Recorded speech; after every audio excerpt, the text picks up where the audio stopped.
قرأ الفاتحة.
الذين حرم الله عنهم الرجس أهل البيت ويطهرهم تطهيرا.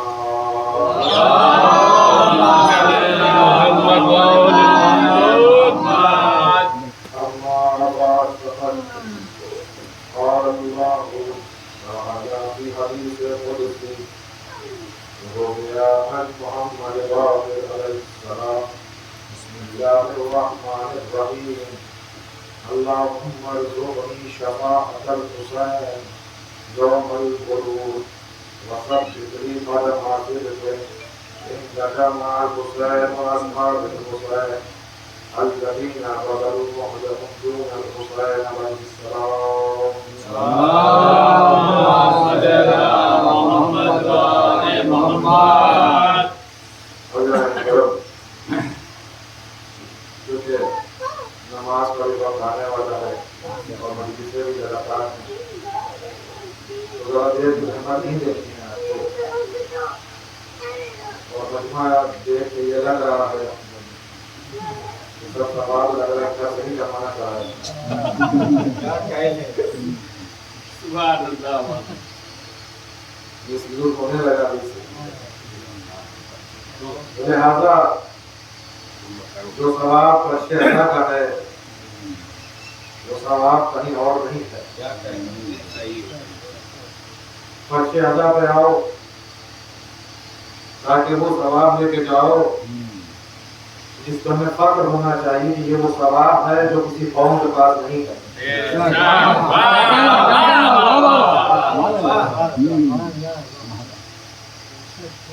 یہ وہ ثواب ہے جو کسی قوم کو نہیں ملا، اور یہی وجہ ہے کہ ہمارے یہاں اصال ثواب کا تصور ہے. ہمارے یہاں اصال ثواب کا تصور ہے، اور ہمارے بزرگوں نے ہمارے مرحومین کے لیے جو باتیں بتائیں کہ دیکھو ثواب اس طریقے سے بھیجا کرو.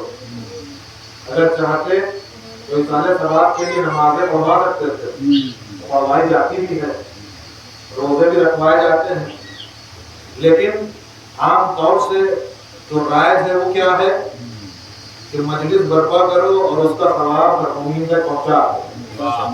وجہ کیا ہے؟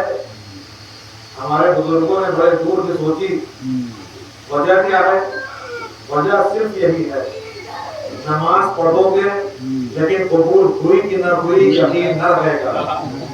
روزہ رکھو گے نہیں معلوم قبول ہوا کہ نہیں ہوا. کوئی چیز راہ خدا میں خرچ کرو گے ان کے نام سے تب بھی شک رہے گا قبول ہوا کہ نہیں ہوا. مجلس میں ہمارا آنا ہو سکتا ہے قبول ہو یا نہ ہو، لیکن اس بات کا تو یقین ہے کہ اگر فرش ادا بک جاتا ہے تو صرف ہم نہیں آتے. صرف ہم نہیں آتے، یہاں کون آتا ہے؟ فرشتے آتے ہیں، ملائکہ آتے ہیں، ائمہ آتے ہیں، انبیاء آتے ہیں، فاطمہ آتی ہیں، سکینہ آتی ہیں، زینب آتی ہیں، یہ سب آتے ہیں تو ہم فرش عزا بچھاتے ہیں، یہ آتے ہیں۔ اس لیے یقین اس بات کا ہے کہ اگر جب ذاکر کہتا ہے فاتحہ اس مرحوم کے لیے پڑھو، ہمارا پڑھنا قابل قبول ہو یا نہ ہو، اگر فاطمہ پڑھ رہی ہے، جن کے گھر میں قرآن نازل ہوا ہو، اگر وہ پڑھ دے تو اس بات پہ شک تو نہیں ہے نا کہ ان کی فاتحہ قبول ہو یا نہ ہو، انہوں نے تو سکھایا ہے۔ تو اس بات کا تو یقین ہے کہ ثواب یہ چیز رکھتی ہے، کوئی عمل ثواب رکھے یا نہ رکھے۔ ملائکہ آ کے پڑھ رہے ہیں، یہ تو ثواب ہے۔ اسی لیے مرحومین نے اس کو اصال ثواب کیا۔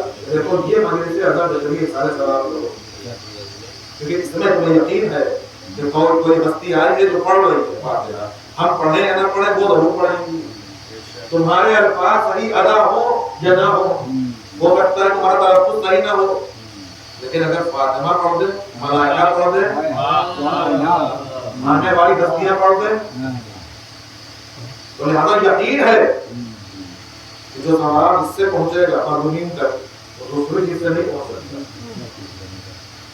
دوسری وجہ کیا ہے؟ ہمارے یہاں اصال ثواب کا تصور ہے، دوسری جگہ نہیں۔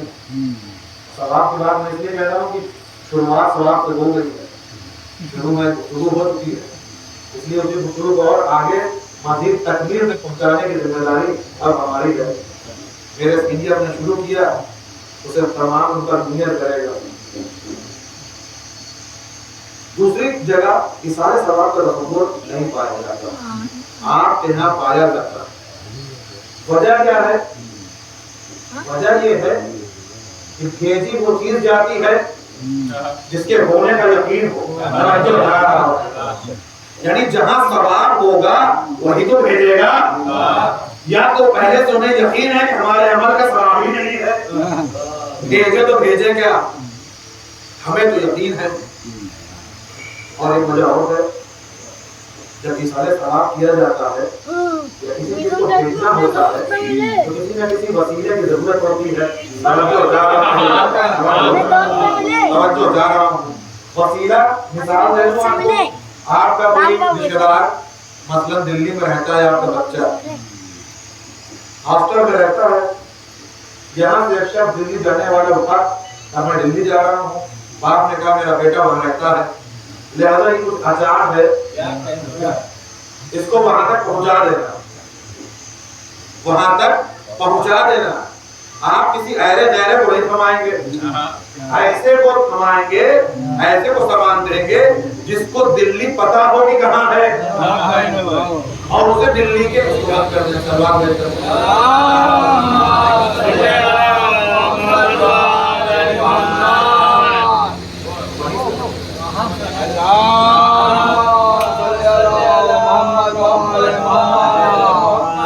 دلی اگر کسی کو سامان بھیجنا ہے تو ایسے ہی انسان کو سامان دے گا، چاہے پیسہ ہو، چاہے کروڑی ہو، چاہے کچھ بھی ہو، کوئی سامان بھیجنا ہو ایسے کو بھیجے گا جو کئی بار دلی جا چکا ہو، جس پہ ہمیں یقین ہو کہ یہ دلی ہی جائے گا، حیدرآباد نہیں چلا جائے گا۔ یعنی کیا؟ اسے پتا ہو کہ دلی کہاں ہے، وہاں کے راستوں سے بھی واقف ہو، توجہ جا رہا ہوں، اسے وہاں کے راستے پتا ہونا چاہیے، تو ہمیں یقین ہو جائے گا کہ جہاں ہم بھیج رہے ہیں وہی مال پہنچے گا۔ یعنی ایسا وسیلہ ہونا چاہیے کہ جو اس بات کا یقین دلا دے کہ دیکھو ہمیں دلی پتہ ہے، دلی کے راستے پتہ ہیں۔ دوسرے لوگ سامان بھیج نہیں پاتے کہ جیسے وسیلے ہمارے پاس ہے ویسے ان کے پاس نہیں ہے، کیونکہ ہمارے وسیلے کے پاس تو دلیل بھی ہے، اس نے پہلے ہی دعویٰ کر دیا زمین سے زیادہ آسمان کے راستے جاتا ہے۔